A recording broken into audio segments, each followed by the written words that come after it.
So, good afternoon, everyone. I hope that you're all well.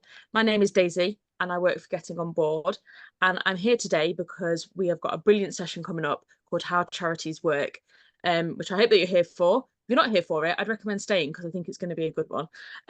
So the session is part of our trustee learning program at Getting on Board, and really that is a huge program of free sessions to help people think about becoming a trustee, how to do it, how boards can diversify, and then loads of really juicy governance topics to make sure that we can be the best trustees possible. And this is one of those sessions. So before I hand over to Janine to start the session properly, I've just got a couple of minutes of housekeeping, if that's okay. So this session, the Zoom lady's just spoken to me. The session will be recorded, and you will get access to the recording following the session. It will be posted onto our YouTube channel as well. So if you've got any friends or colleagues that you think would really benefit from watching, you can also send it on and share it that way as well. We'll also have a copy of the slides, so you've got those to refer back to. So don't feel like you need to scribble down and make lots of notes. You'll have those if they're helpful to you. Please could I ask you to stay muted on the call unless you're asked to unmute to ask a question or whatever reason. It just helps make sure that the call is as clear as possible, and then we can all hear what Janine's saying. I do have the Zoom power to mute you, and I'm not afraid to use it, so just beware. If closed captions are useful to you, they are enabled on this call, but that's something that you need to do on your side of Zoom. You should have a button down at the bottom that says enable closed captions, and then I click yes. So please feel free to use those if they're helpful to you. The session content is specific, or Getting on Board session content is specific to England and Wales, and so there may be references to things like the Charity Commission, which governs England and Wales. So if you're joining us from Scotland and Northern Ireland, you're absolutely very welcome. I'll post in the chat the kind of commissioners and the governing bodies that are relevant to the nations, but absolutely the principles that we talk about today will be applicable across the UK.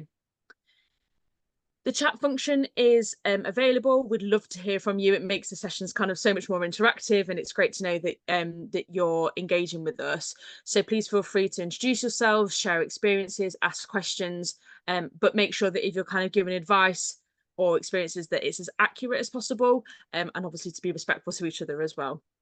And then lastly, before I hand over to Janine, the session is free today, and all of our sessions as part of the Trustee Learning Programme are free.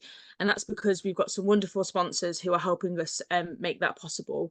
So this session is part of a drive to get more people to think, actually, do you know what, I'd be a really good trustee. That's, we're trying to get different people to think that. And so we've got a wonderful set of recruitment agencies who are sponsoring our session, who are also on board with that mission. So just a thank you really to Charisma, Starfish, TPP, Peridot and Diversifying Group for allowing us to put the session on for free today. So that's enough from me. I'm going to hand you over to Janine now, who will start the session properly for you. Over to you, Janine. Thank you. Real, thank you, Daisy. Now as we segue seamlessly to me sharing my screen. So welcome along to our session over the next 50 minutes or so. We'll be talking through just some insight into how charities work. So my name's Janine Edwards, just a little bit of background for me. I just a visual description for anyone that is visually impaired. White female with shoulder length blonde hair, and I'm wearing a stripy blue shirt today. And my pronouns are she and her. I spent the last 18 years in the charity sector, coming from the private sector. I fell into it by accident, but it's a story probably for another day.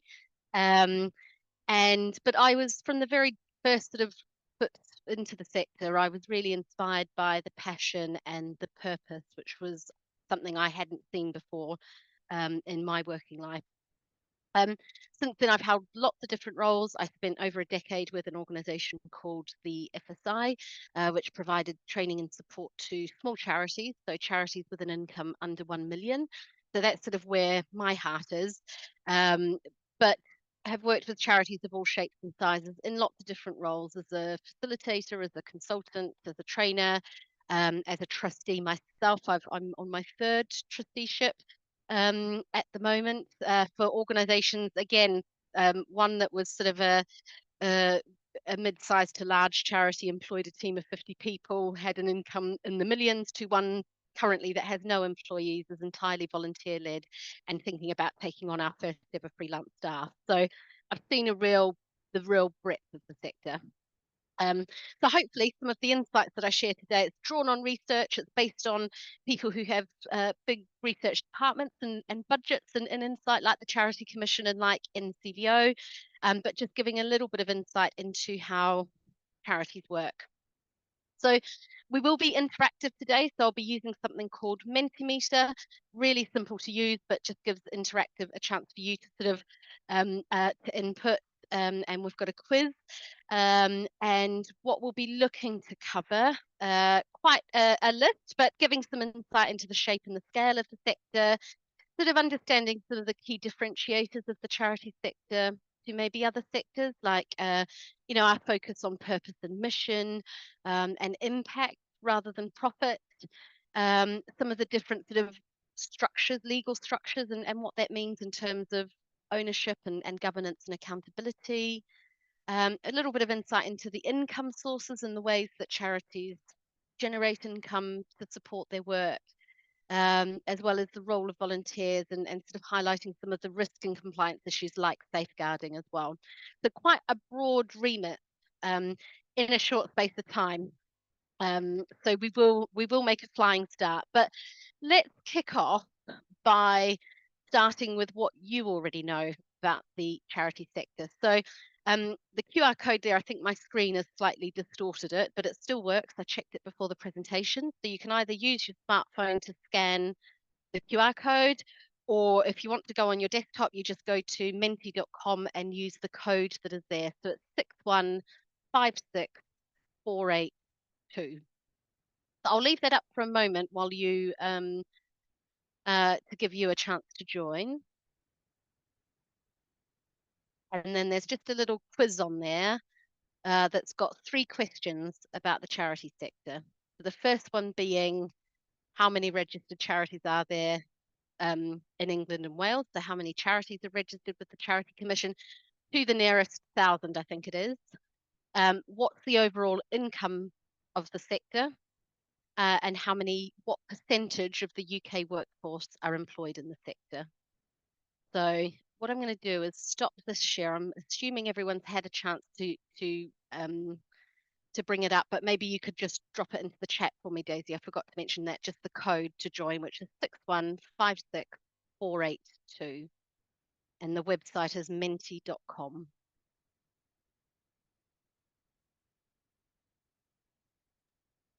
And whilst you do that, I shall bring up our live results.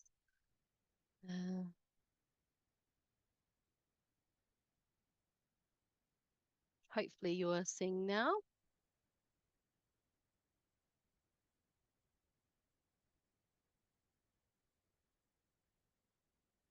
So far, 10 people correct out of the 22 that have participated. So I'll give it another minute, 30 seconds.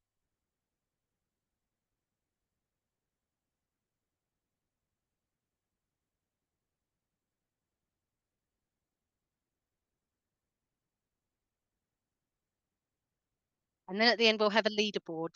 So we'll see who is the, who should really be here doing this presentation. No prizes, unfortunately.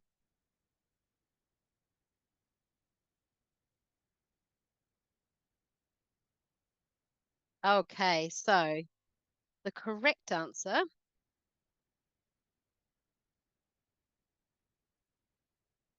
should be showing. Why is it not? Apologies, folks.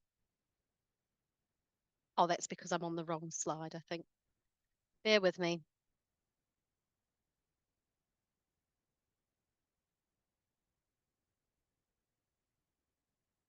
Correct answer is, to the nearest 1,000 is 185,000. There's actually, I think, 184,699. On slide 2 then, so if you scroll through to slide 2, to the second quiz question, what's the total overall income for the sector? ranging from 98 million to 128 billion. So quite a wide range there. And that's just a multi-choice question.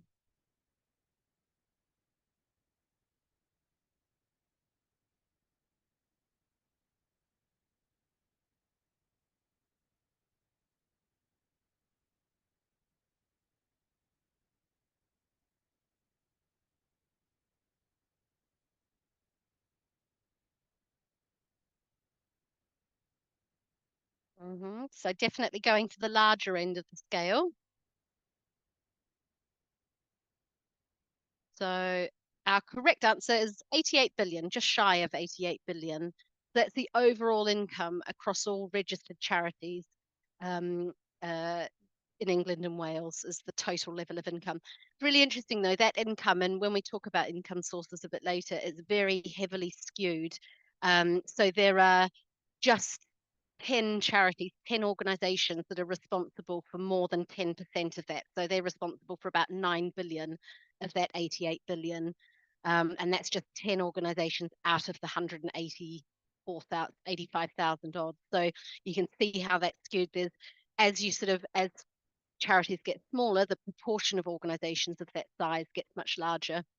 So I remember when I was at the FSI, we used to talk about the fact that I think it is um, I think 90% of charities have an income under £1 million a year, and just 23% of overall charity income goes to those smaller organisations. Uh, so just a bit more insight there. And if we move through to slide 3. So what percentage of the total UK workforce do you think are employed in the voluntary sector? So anywhere from, clearly not 100%, but anywhere from 0 to 100%.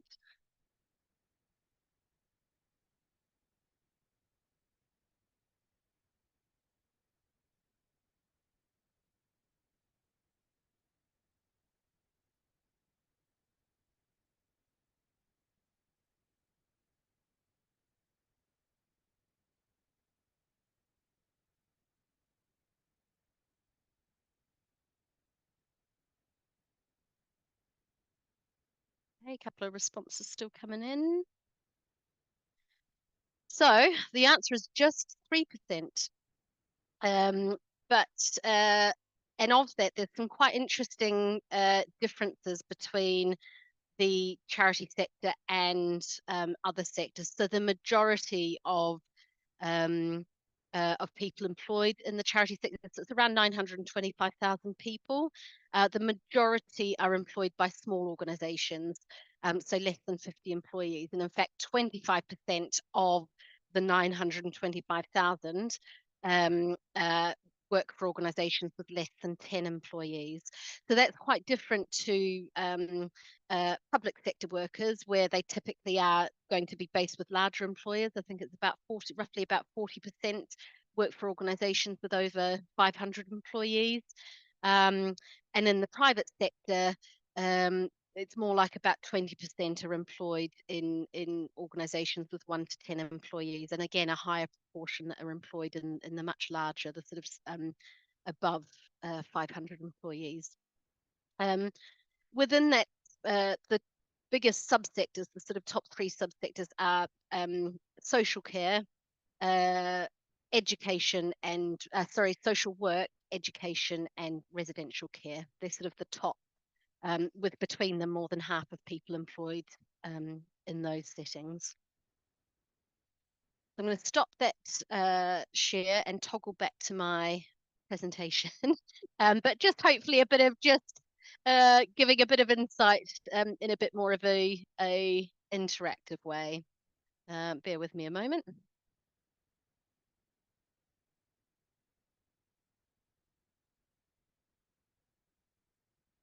Just bring this back up again. Okay, so I've covered off these. So the total income and expenditure, how many people employed. So I suppose the first starting point in terms of the points of difference between the charity sector and the public-private sector. I mean, in many ways, we are similar. The principles of good corporate governance apply across all sectors. We have to comply with our governing document. So our governing document is the sort of the constitution of the organisation, also known as Articles of Association, that establish the organisation and its ways of working, and how it is governed and what legal structure it has. Like any other employer, we have to adhere to employment law. We have to adhere to like any other organisation, we have to adhere to data protection law. So our compliance requirements are quite similar. But there are some quite significant differences as well. So what I'm showing on the screen is the Charity Commission's guide for trustees that sets out their 6 main responsibilities. So as I talked about, we have the duty of compliance with our governing document and with the law. We have a duty to ensure that we're carrying out our purposes for the public benefit. So the thing that distinguishes a charity is the fact that we deliver public benefit rather than a private benefit. Now, that doesn't mean that we have to benefit all of the public or just general mankind. It can be for a targeted section of the public, but it has to be the key thing is that there's no private benefit being realised. And that leads to the sort of the green jigsaw piece along the bottom, which is about conflicts of interest and ensuring those are carefully managed. And that's something that, again, I think plays out differently in the charity sector to in other worlds. Conflicts of interest have to be managed in all sectors and all walks of life, but particularly within charities. Charity trustees must make decisions that are in the best interests of the charity and enable it to best further its charitable mission. Moving up to the blue jigsaw piece, I think our accountability can be different to what we might see in other sectors. In government, for example, their accountability might be to their constituents. In the private sector, it might be to shareholders or investors or owners. For us as charities, we're accountable, first of all, to our regulator, to the Charity Commission, where we have to file our annual accounts each year, much like in a company. But we're also accountable to our donors and funders. We need to, ideally, we are being open and transparent and helping them to understand how the donations, the gifts that they've given us, have enabled us to further our impact and our mission. And we have accountabilities to the communities we serve as well. So whether that's a particular group of people who are experiencing a particular social issue, whether it's people who share a locality, or some other defining feature of our beneficiaries or clients or the people that we serve, we have that accountability back to them as well. And we have a responsibility to manage our resources responsibly. So that's often called the duty of prudence, where trustees have to take have additional requirements than perhaps in other sectors, particularly when they're investing or when they're borrowing. And finally, the duty to act with reasonable care and skill. I think, the Charity Commission doesn't expect everyone to be an expert. I think they recognise that many charities are led by volunteer trustees, small staff teams. We don't have the department to, the legal department to ensure that or the HR department to ensure that we are compliant across all areas. But they do expect that trustees will have taken reasonable steps to find out what the law is, what regulates their work, and ensure that they are complying with that.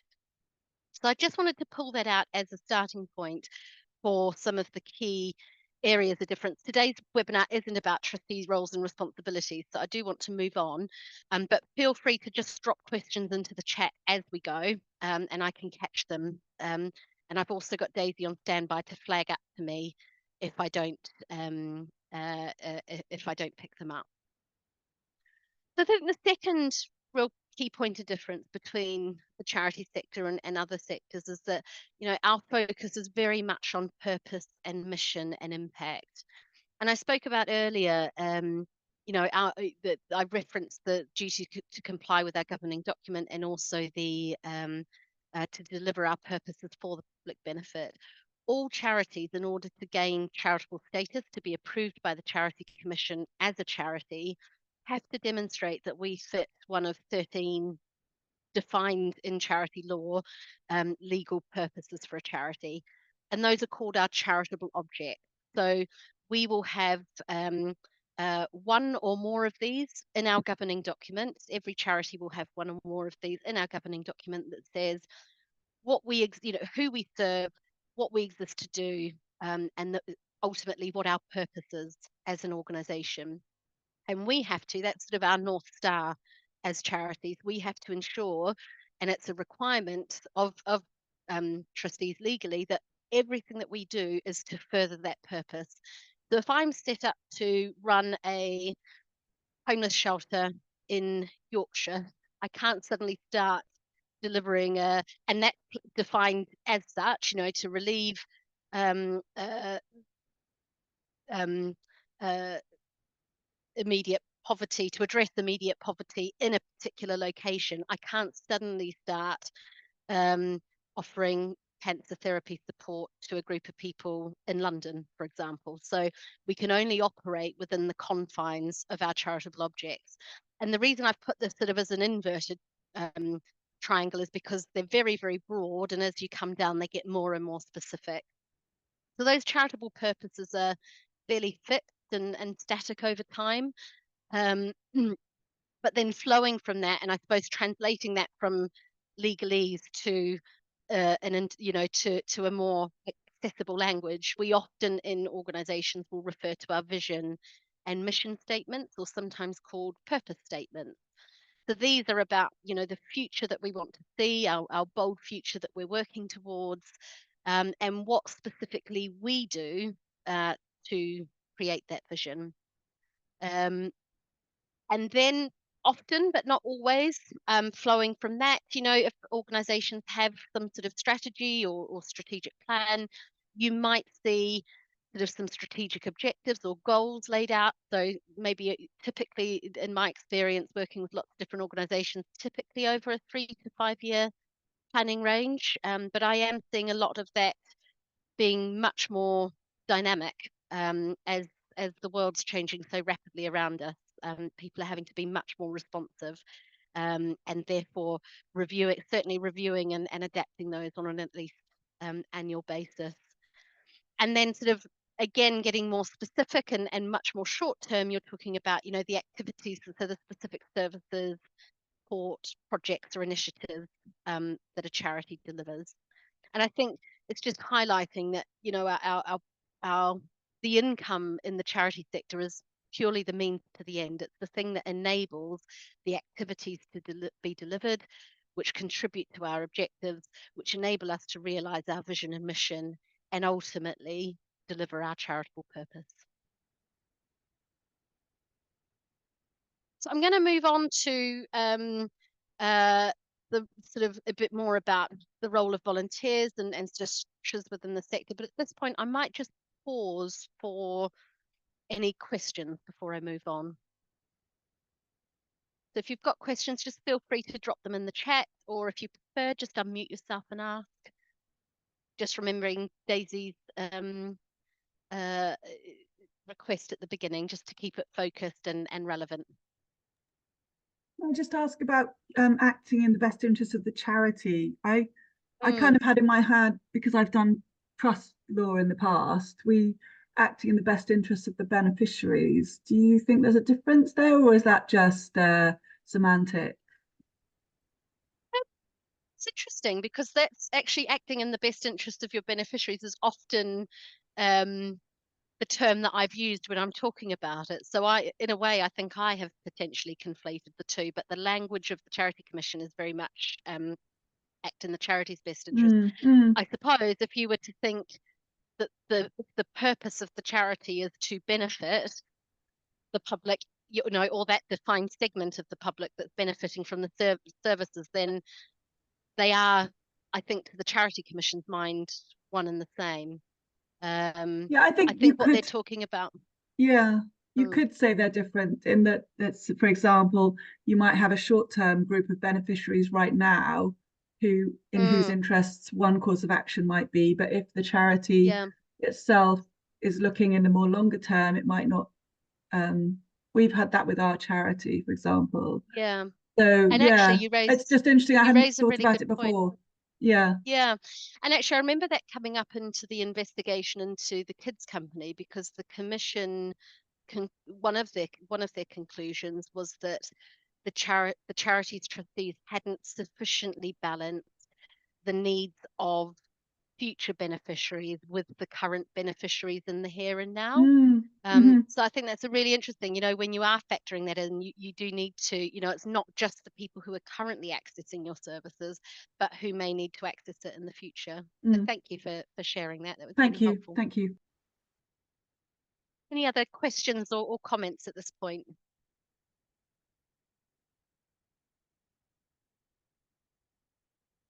Okay, brilliant. Um, Volunteers are a really key part of the sector's workforce. And when we talked about employment before, that excludes volunteers. Technically, under law, volunteers are not employees. Otherwise, we would then tip into minimum wage requirements and things like that. But there's very many charity models out there that operate on very lean staff, and employ a host of volunteers who actually support the delivery of the work. So Citizens Advice Bureau is a really great example, where quite typically their staff team are small, and that role is more of a management, coordination, sort of quality assurance, volunteer management. And the people delivering the advice are, so actually delivering the work, are volunteers. Um, uh, Volunteers come in all shapes and sizes, and the roles and the ways that they volunteer are different as well. And there was some really interesting research. I've just screenshotted a couple of the highlights, but NCVO carried out a survey of over 10,000 members of the UK public a couple of years ago. And they found that something like 14.2 million people in the UK had volunteered at least once in the sort of the year 2021 2022. The levels, the way that people were volunteering is changing. So they talk about sort of formal versus informal volunteering. So formal being quite structured, like the Citizens Advice example that I gave, where people access training, they've got a very defined role, they'll be on a rota, whereas informal volunteering might be, you know, not actually happening through an organisation. It might be volunteering to help an elderly neighbour, or participating in, you know, in a fundraising challenge and volunteering their time as part of that. So just some really interesting uh, trends and highlights in that report. And I think one of the big conclusions that I took away is that they make an incredible contribution. Volunteers make an incredible contribution to our sector, but there have been ongoing challenges over a number of years, and they're highlighted in this report, around both recruitment and retention, and sort of marrying up expectations as demands on people's time becomes much greater, and what people want from the volunteering experience becomes greater as well. Um, uh, it is becoming more challenging to both find and to keep good volunteers. And I think one of the things that they highlighted was that, you know, people move in and out of organizations depending on where they are at in their lives and what they've got the ability, you know, in terms of the demands on their time and resources at that period on their life.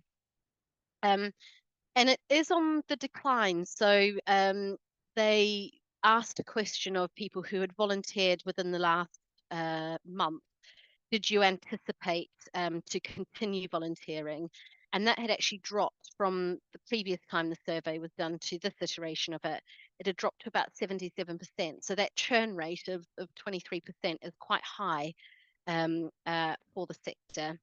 And that is largely driven by having less time available due to changes in their circumstances, but also being unhappy with the way that their volunteering group is being managed and organised was a factor as well.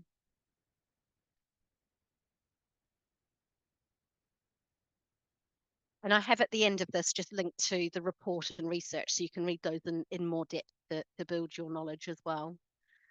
So in terms of structure and ownership and control, and ownership is an interesting word because trustees don't really own charity, but they do have the overall governance, responsibility and accountability for the charity. So there's a whole variety of different charity structures. And again, today's not a session on different legal structures, but the most common ones that I come across are if a charity has been registered after 2012, it's more than likely to be a charitable incorporated organisation. So that was a new structure that was brought in with reforms to take away the double regulation that the sector prior to that. The next most common way is that you register with Companies House as a company limited by guarantee, and then that company limited by guarantee seeks registration with the Charity Commission, which meant that for small charity trustees, every year you had to file your accounts with the Charity Commission, you had to file with Companies House. If you brought on a new trustee, you had to update both sources. So it was just creating double the work. So they created this streamlined structure called a Charitable Incorporated Organisation, or CIO. But if your charity was registered before 2012, then again, might be a company limited by guarantee with charitable status. It could be a foundation or a trust with charitable status. It could be an informal or sort of unincorporated structure as well. So very small charities that have very, very low levels of income and low levels of risk and liabilities may be unincorporated, which means in those instances that trustees are personally liable. So you can check quite straightforward what structure the charity has just by checking with the Charity Commission. So if you go to the charitycommission.gov.uk, you can search the register of charities. There's a search function there.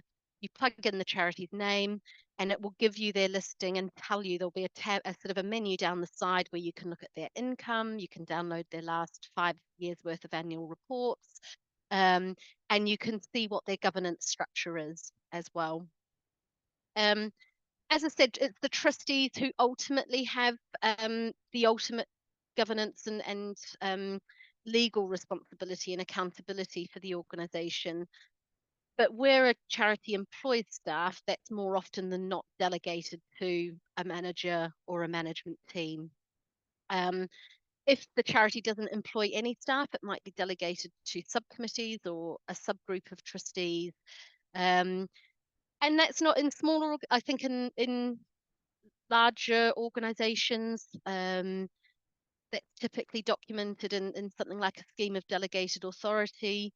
But that's not always the case in much more smaller informal organisations. So again, if you're sort of taking your first step into a trusteeship and first steps into the sector, that can be helpful to find out what structures do they have and what delegated authorities have been documented, if any. And you can also have a broader, particularly in the CIO and the company limited by guarantee model, you can also have a broader membership base who then elect or co-opt or elect the trustees, and there may be co-opted places as well. So an example of that might be the National Trust, where I'm a member of the National Trust. That means that I get to vote at the AGM. I get to elect the trustees of the organisation, and then it's those trustees that again have that legal and accountability for the organisation. So those are just some typical examples. They're not all of the the different structures, but again, that can be something that can be useful to find out is what structure they have. Great, and I've just seen a question about a recording that's come in via the chat, and yes, you'll get the recording's available, and also you'll get access. It'll be going up on YouTube as well. Okay, so where do we get our money from? So the sources, there's sort of three main ways really that charities can generate income. So we have what's called voluntary income. So that is income from donations. So every time you've donated to a charity, either you've made a direct debit, or you've set up a one-off donation, or you've sponsored someone participating in a challenge, that would be considered voluntary income. And we also, within voluntary income, include grants. We can also earn our income. So charities are able to trade subject to certain conditions and requirements. So that can be income generated through contract. That might be commission services from a local authority, for example, or contracts to subcontracting to other charities. It can be through membership fees. So the example I gave earlier of the National Trust, in order to be a member, I have to pay my membership fee, which brings with it a number of benefits as a member as well. It might be earned through charity shops, so charity retail, and also activities like bake sales or raffles are technically classed as earned income as well. And we can also generate income through investment, although that's quite a small percentage, and tends to be the grant-making trusts and organisations that have endowments that are invested, that are generating that. The vast majority of organisations don't earn significant funds through investment. So mostly across the sector, we earn our income, or about 46% of our income is earned income, and about the same figure, 46%, is voluntary income. And as I say, that investment is much, much smaller. Now, the graph that's on the page here is about the source, so not the type of income, but the source of income. So whether it was earned or whether it was voluntary, you can see sort of where that money is coming from. So the private sector contribution to the sector was about 2.6 billion. The National Lottery, so whenever we play, buy our lottery tickets, and the money that's donated to good causes is about 0.6 billion. The public, you and me and people giving to charity is by far, so whether they're buying in a charity shop or participating in a bake sale or a raffle, or making a direct donation or sponsoring someone in an event, that is where the vast majority of our income comes from. Government is probably the next highest, so that could be national or local government. And that again could be through grants, where a grant is given to deliver a particular service, or it could be through contracting, where the government department or local authority body has gone out to commission a particular tender. Income from within the voluntary sector, so i.e. from grant making trusts, or from larger organisations subcontracting to smaller organisations, for example, is about 5.9 billion. And as I say, that sort of investment income about 4.5 in total. So that just gives a little bit of a snapshot of the sources of the structures and sources of income to the sector. Wonder, just at this point, I'll sort of pause again and just see if anyone has questions.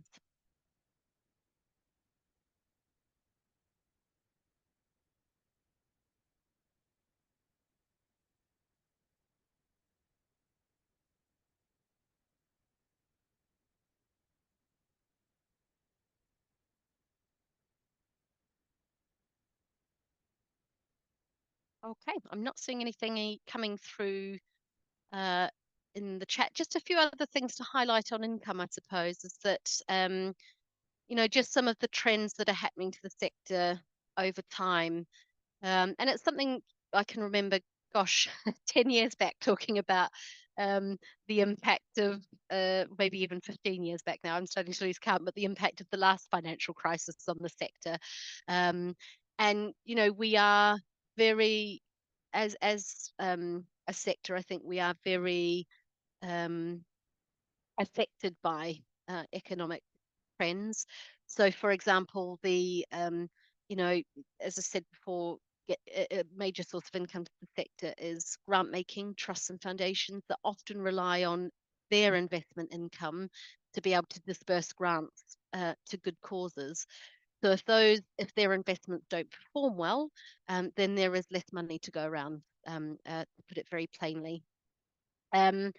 We've all seen public donations have overall been on the decline. So there's been about a 14% decrease from 1920 to 22-23 when you take inflation into account. And again, investment's seen about a 15% decrease over the last 3 years as well.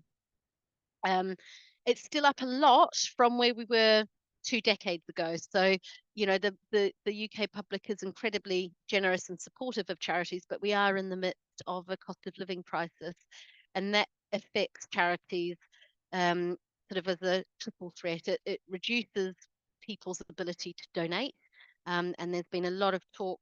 I, as a charity CEO, have seen this in our last 2 fundraising campaigns where the overall donations to our campaign have gone down, the number of people giving, the average size of the gift, there has been a decline there.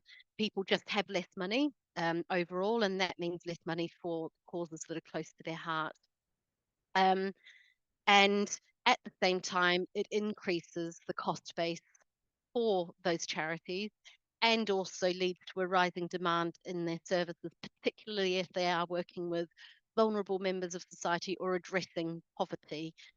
Because as more people need to access, for example, a food bank or welfare benefits advice or housing support, that puts a greater demand on services. So it's those 3 things that come together and really are creating a perfect storm for the sector.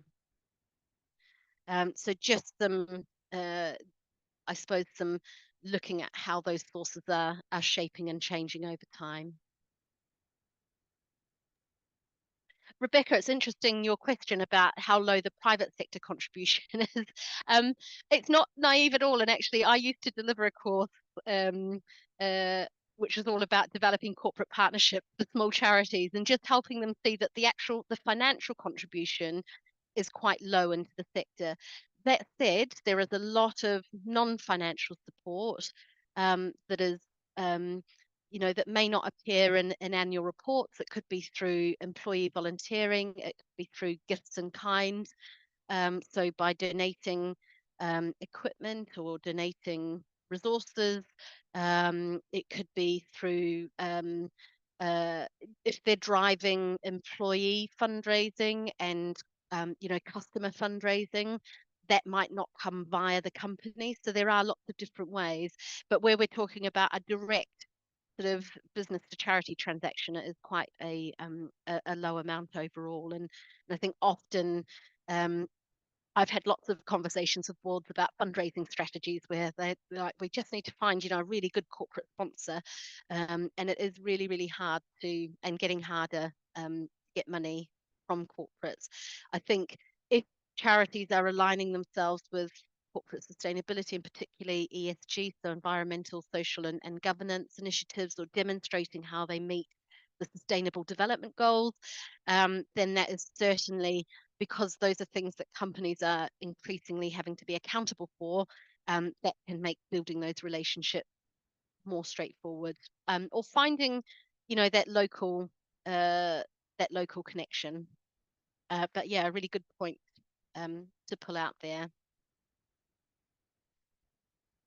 So I thought it might just be helpful, and particularly if you're a new trustee, just to share some of the things that keep us as charity leaders awake at night, because the things that keep us awake at night will inform how you are in the boardroom and perhaps the questions that you ask, and how you choose to support your charity leaders. And I say this, as I say, as a small charity CEO myself, being part of a network of 2,000 other small international development charities, and in my many years supporting charity leaders with the FSI. I think the really big thing at the moment is financial sustainability. And I talked about, that the triple threat that we're facing at the moment.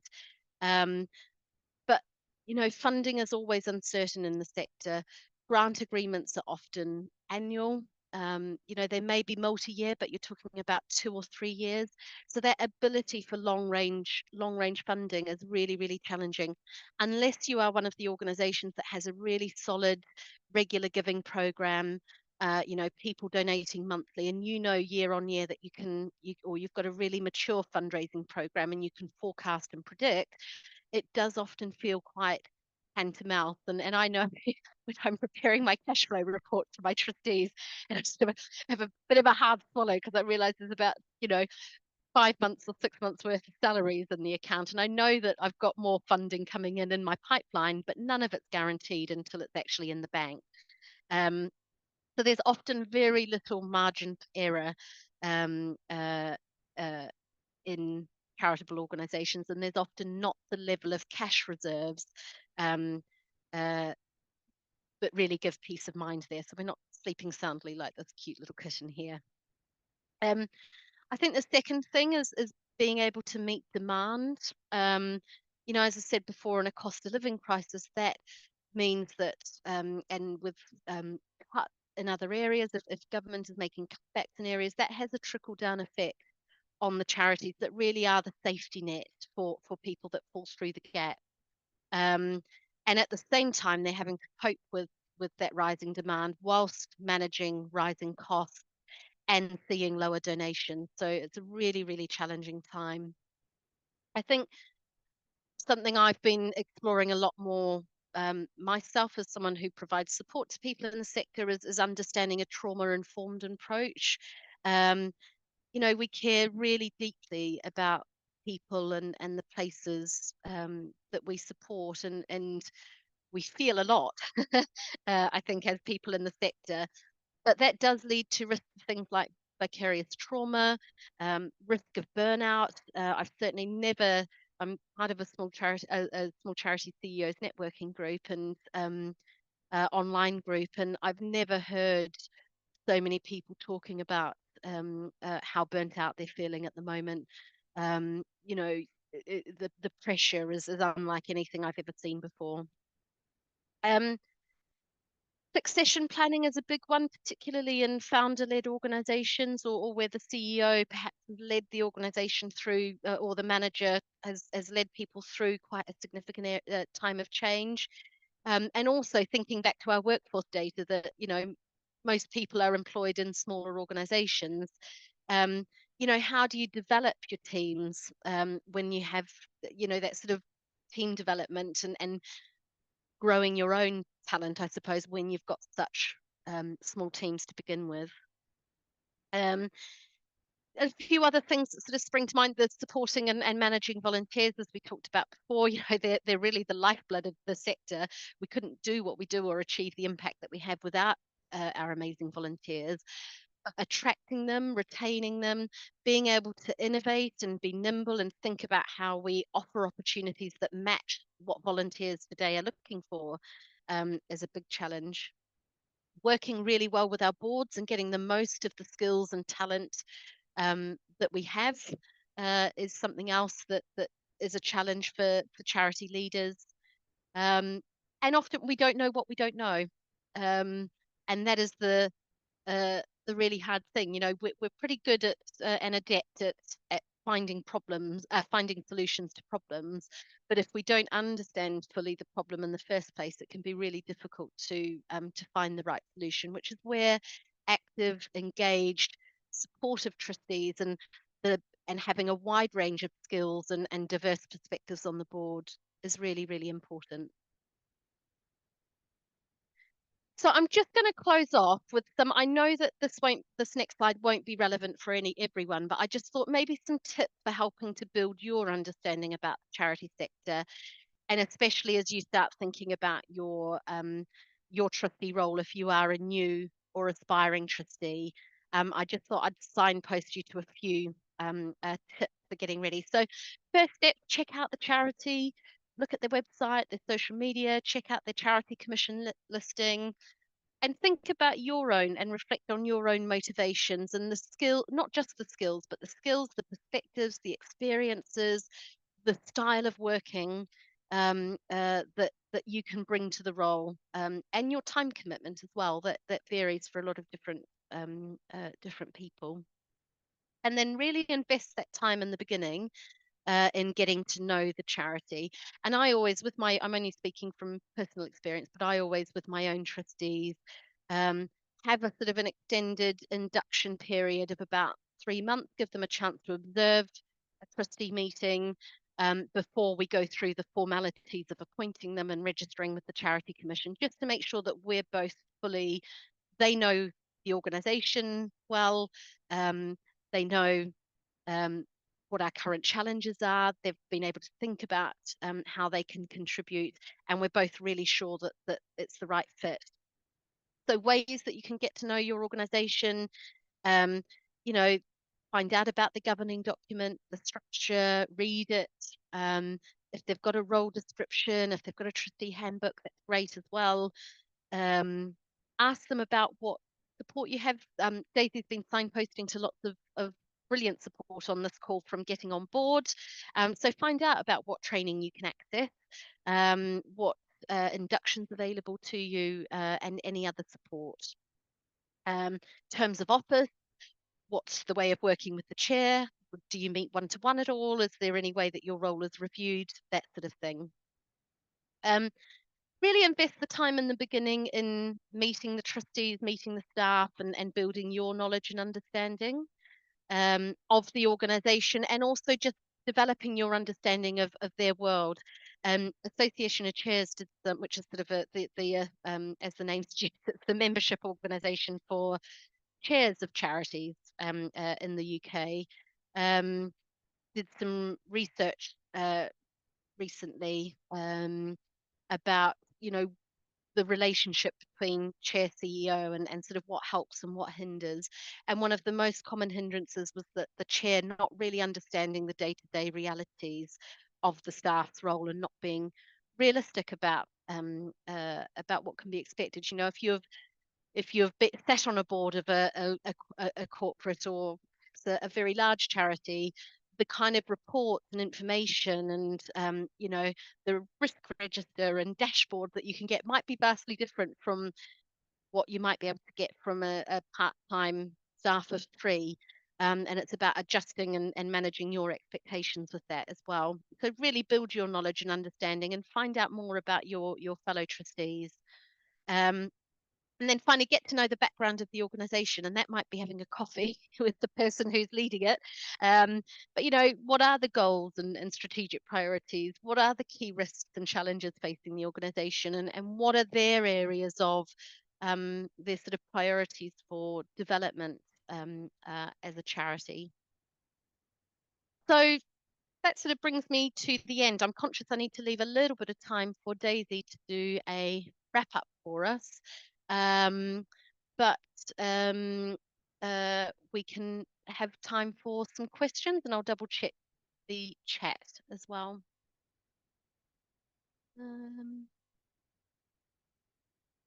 Oh, I can't find the chat now, but I saw something about, oh, there we go, I found it. So thinking about succession planning from Catherine, in an immediate situation, is it appropriate to ask another charity CEO to temporarily cover?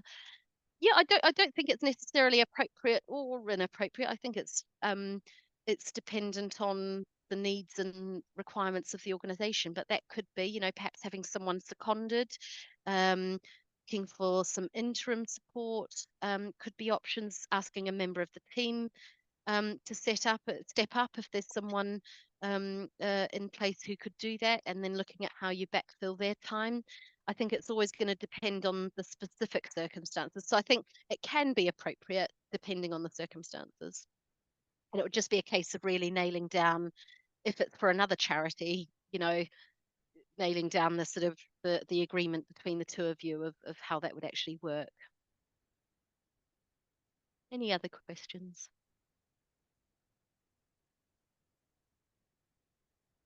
Okay. When you get the slides, there is all the, I stopped my share before I showed the last slide, but all of the resources are linked, including getting on board resources for aspiring trustees as well. So so those will come out to you. But thank you all. I hope it's been informative. Was a bit of a fly through. So yeah, lovely to be here. Lovely. Thank you. We've got some thanks already coming into the chat, so I absolutely will echo that. For me, it was a brilliant summary, and that's exactly what the session was. So if there's anything that's kind of piqued your interest in what Janine said, please go away and look it up and inform yourself. But also, I've kind of signposted to some future events. So we've got sessions coming up on risk. We've got sessions that talk about those trustee responsibilities. So really, Janine's given a wonderful overview for you to then go and dig further into the bits that interest you or you feel you need to know more information about. So thank you so much. That was brilliant. I've just got a couple of minutes of chat, if that's okay, before you head off and enjoy your evening. So just shared some links into the chat. The first one is our Eventbrite page. So the way in which you booked onto this session, all of our future sessions are on there. So I just wanted to highlight, I know I've put it in the chat already, but we have a session called the onboarding. So that it's kind of an induction. So if you've got new trustees, it's a good one to share. But actually, if you want to refamiliarize yourself with what your responsibilities are, it's a good session. And equally, if you're joining us today because you're curious about trusteeship and you're not yet a trustee, it's quite a good one to attend to kind of know what you're signing up for, if that makes sense. So we never ask anyone, you know, show us your certificate of trusteeship. Anyone is welcome to any session. So please feel free to go to that. I've put a link in for our evaluation form. All of our program is made from suggestions of people who have got in touch with us to say, really struggling with this or not finding the resources for this. And our evaluation form is a key way in which we find out what you're thinking. So please feel free, you know, to fill that in and give us some ideas for future programs, which would be great.